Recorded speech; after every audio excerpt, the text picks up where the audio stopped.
K-Rock, Mid-Atlantic Rock Reviews, Marr Army Rock Show, and Rock Voltage Magazine. I got Chad from Wilson here, man. Pleasure to meet you. Pleasure to meet you, man. Now, so like this is kind of cool for us because I'm going to admit this, I really didn't know your band that well before this cruise. I don't think many people We didn't know anything, actually. It's not All right, that man, well. let's just be honest, I really didn't. We knew nothing. But, so here's the thing though, as soon as we saw you live, the description she said, we got back to her room, she's like, how do you say when a band just knocks you over when you come out? And that was her description of you guys. Hits you in the face.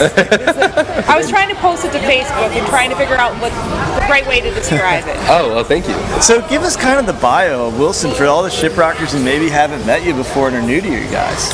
You want me to describe what I feel like our band is, or you want me to describe what our band's, like the ideology? A little of both, and like how you came together, how long you've been around, and how many records you got out. Well, we put out our first full length this year in July, actually, on July 9th. It's called Full Blast Fuckery, and we put that record together over the course of a couple of years of playing around. The Midwest a lot, doing a little, like last year was our first time like doing like full long tours, because we did like the Midwest thing, the Weekend Warrior things for a couple of years. Where we started in the Detroit area. The band actually originated in East Lansing, Michigan, with Jason going to school at Michigan State. And he started the band. I came in a little bit later, and then the rest of the members, I'm from Detroit, the rest of the members are all from Detroit. We kind of like migrated the band from East Lansing to Detroit, and started taking it real seriously as things kind of sort of built up in the Detroit area and in the Midwest. And last year we went out with Quar and Jason Newsted and Scorpion Child, and we just got up to tour with the band Margera and that last year and all that stuff. So this is the first thing we've done this year, and put the record out last year, and it's our first full length, and before that we had an EP out that we did ourselves as well. Now, how long ago did you know you landed this gig? Because this is like, but this and maybe Rock on the Range are like the dream gigs, I think, for a lot of bands. How long ago did you find out about this? Probably about 5-6 months ago. Oh, wow.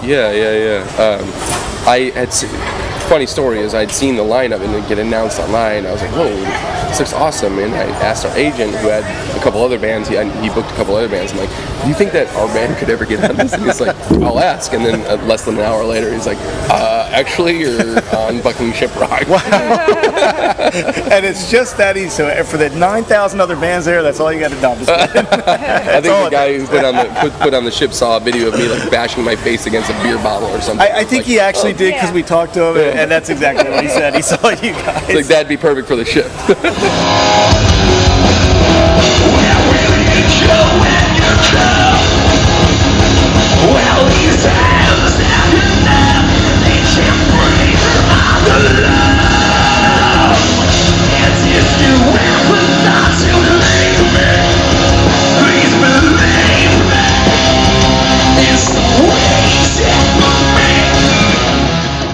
Hey, tell me about the opener I saw you did both times. Was like my favorite tune. Is the first song you played. Tell me about that song. That's actually a brand new song. Will be out on our next record.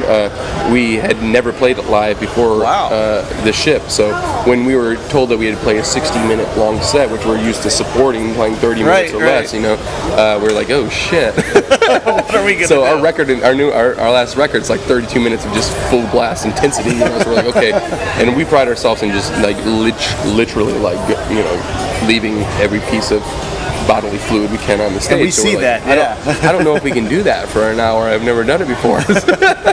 So this is the first time we got to experience that. So we opened up with a new track because we would like to.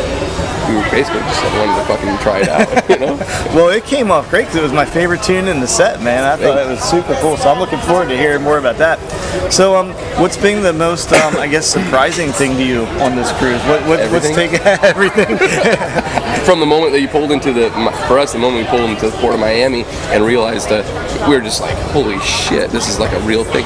And then once we got in there and realized like this Shiprocked experience, I don't know how many other cruise lines there are that do these things, but it was the most painless experience ever for a band, especially like a band. We're used to loading our shit up like 3 flights of fucking stairs every day, finding a parking lot like 6 miles away or whatever it is, that sort of thing. So like every single thing, the fact that I just made coffee and walked out into the bay of the port, whatever this starboard or whatever this fucking part of the ship is, and doing an interview, that's surprising to me too. It's pretty awesome. This whole experience has been incredible time. So when Shiprock ends, what does your band have going on? Are you going on tour? Are you going to continue working on? You said that's a new tune. Is there new music coming out? What are you guys working on next?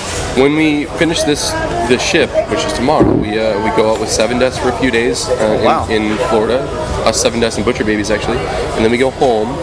Play a couple. We're doing a festival called Mega Fest in Detroit, and then we're doing Rock on the Range.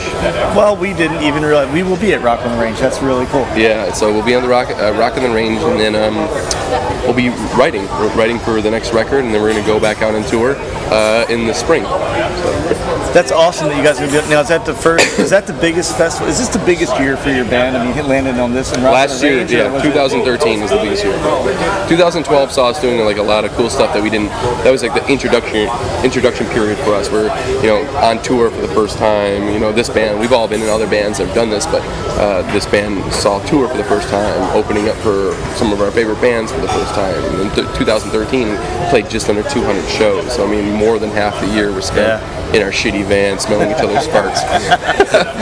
But yeah, so it was a big year for us, and to start off the year in the Bahamas. I mean, I really hope that my boner lasts for 360 something other days or left of the year, because this is incredible.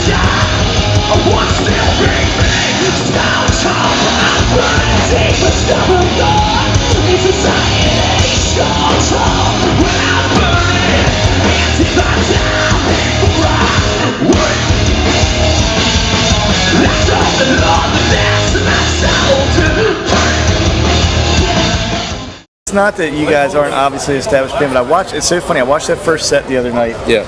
And then I watched the second set, because the first set, a couple people mingled in, and the crowd was growing, and it was growing, and growing. And I don't know if you could sense it, and then like the second set last night, it seemed like the buzz around the ship was, that's the place to be. Are you sensing any of that? Are you feeling it? I mean, I'll be bluntly honest with you, like, I do feel, I guess, like, Kevin from Candlebox came up to me last night and kind of blew my mind with like a personal conversation we had, and like the people that I've met, like Head from Korn, like pulled me aside and talked to me, like that those are dudes that like shaped my musical like meandering. So to have that like happen in general is like I said, it's all astonishingly mind blowing. But I can sense that there's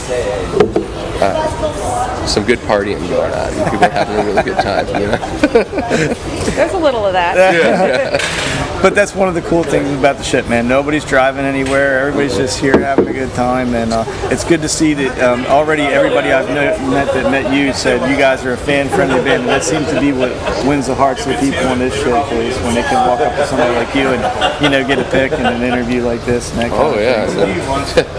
That's the best part of the experience, is being able to be. I mean, this is rock and roll. What we're talking about is everybody on this ship we're all human beings, equally invested in the same situation, right? We're here to be entertained. I'm here to be entertained. You're here to be entertained. We're all on the same fucking level. So the idea of anybody of being above and beyond that is a little bit like fucked up to me, just personally. Maybe that's because I'm from Detroit and the Midwest in general, where like, you put your shit kickers on, you go out and pick the fucking rocks out of your fucking front lawn. That's how shit gets done, yeah, I mean, no, this is what it's all about. Man, tell me about the Michigan music scene right now, because there's so many bands that we love coming out of Michigan.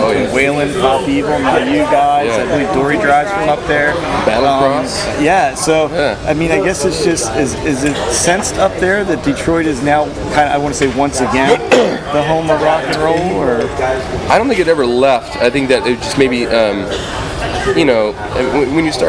when you pull back the sheets of time and you see acts like Aretha Franklin and all the Motown stuff that like shaped our city and what it is beyond the motor industry and all that stuff. I feel like it never really left. I think that maybe it got brutally commercialized for a little bit, and then people kind of you get sick of hearing the same story. You search for that story in other places. As far as I'm concerned, for as long as I've been a part of music in Detroit, it's been a magical movement the entire time. And there is definitely a sense of like, I guess, how do I describe it? New energy, for sure. sure in Detroit. Yes. The opportunities we've had to get out there and see a live show have been really special. And, so, hey, man, Chad from Wilson, I want to thank you for being with us. Man. Thanks for I'm a having me. fan now, and we're going to make sure we play some Wilson on our station and get you guys out there. And That's fucking go awesome. now. I think you're done playing, right? I'm done. So Yeah. you can enjoy the rest of the cruise. Yeah, I'm gonna nurse this hangover for a little bit, and then I'm gonna be probably flat back in a couple hours. Taking off all my clothes and running around the ship or something. We'll be sure we catch that. No, we'll keep it PG-13 for our station. Yeah, get some videos. K-Rock from Mid-Atlantic Rock Reviews, Marr Rock Show, and Rock Voltage Magazine.